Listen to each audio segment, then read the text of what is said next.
and welcome. I'm your host Austin and you're watching Quality Unboxer. Today we're going to be seeing which one is better for retro gaming.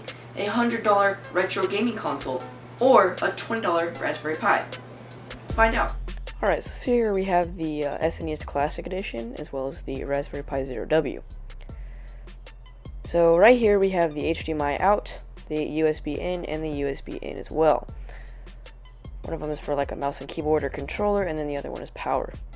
So if I can get the thing open, there we go. We basically get a super tiny little $10 board. What makes it 20 is all the accessories and stuff. It actually comes with a heatsink, which is pretty funny. And then the entire RetroPie operating system is on the micro SD card, which is actually really cool. So here we have the SNES Classic Edition. This thing is extremely large and really light. I mean, they probably could have shrunk this down massively. Basically comes with some old Nintendo controllers that are wired, but you can get wireless on Amazon for about $20 to $30, which is pretty cool. So let's go plug the Raspberry Pi in first. Alright, so what you're going to need is basically the Raspberry Pi itself. You're also going to need a monitor with an HDMI cable. I'm going to plug that in real quick. We're also going to plug our USB to micro USB to USB in, so we can actually plug our controller in. Then we're going to get the USB cable that goes, plug that in, and then plug that into the controller. And then finally plug the power into the Raspberry Pi Zero W and flip the on switch. And then turn the monitor off. So once everything boots up and emulation station boots up, you should be entered into this. Now here we're going to select Super Nintendo, since that's what we're going to be comparing it to. We're also going to play a game called F-Zero. That game's pretty fun. Let's wait for that to boot up.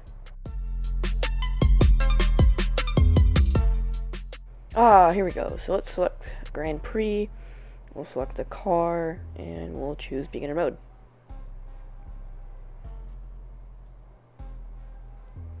And go. Oh, where's the button? There it is. So you basically get the point. You can sort of install kind of any retro game that you'd like onto this Raspberry Pi using like a ROM's website. It's pretty simple. So now let's hop over to the SNES Classic and see what that's all about. Alright, so to set up the SNES Classic, you basically take an HDMI cable and a micro USB power adapter, plug it into the back, flip the switch, and then plug in the HDMI cable. Then you're going to want to plug in the remotes, and you can find these remotes wirelessly on Amazon for like $30 or something. So if you want that option, it's pretty cool.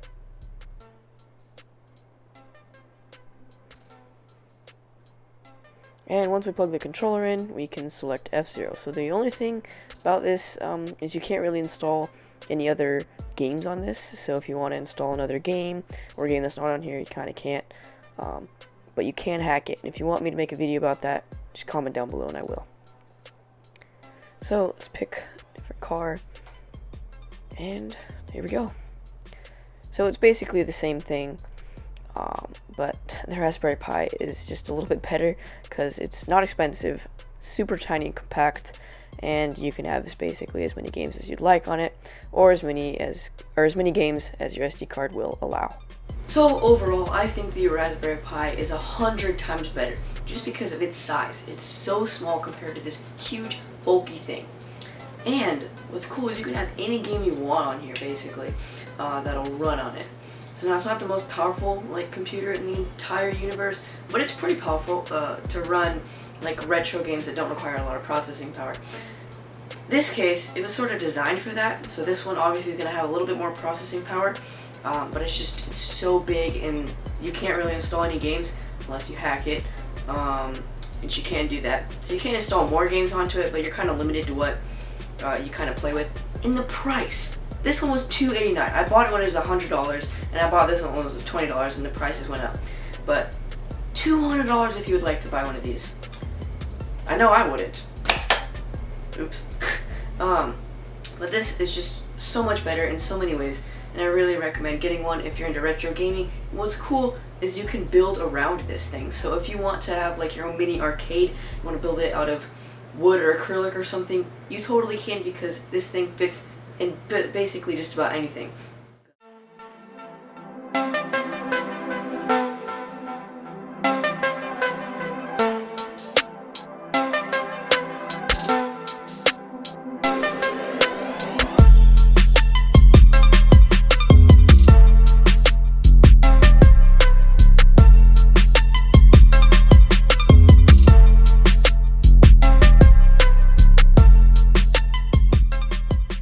Alright, so basically on Amazon here we have the Raspberry Pi Zero W for $28. It's not exactly $20, but because you get all this accessories. So you get the micro USB to USB, as well as the micro HDMI to HDMI, the Raspberry Pi itself, the solder pins, the heatsink, the stickies, the power supply, the camera adapter, the case, all that stuff for $28.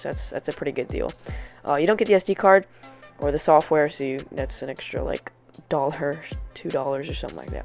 So now let's look up the SNES Classic. This is probably going to be, yep, $285. Oh, you also get your wireless controllers if you want those for $33. $300. So that is way more expensive than $100 for what I bought it for. Yeah, that is way expensive. But when I bought it, it was $100. Well, that is the end of today's video, guys. Thank you so much for watching. If you'd like me to make a video on how to install emulators on Raspberry Pi and how to hack the SNES Classic to have more games, please comment down below and I'll try to make those videos as soon as possible.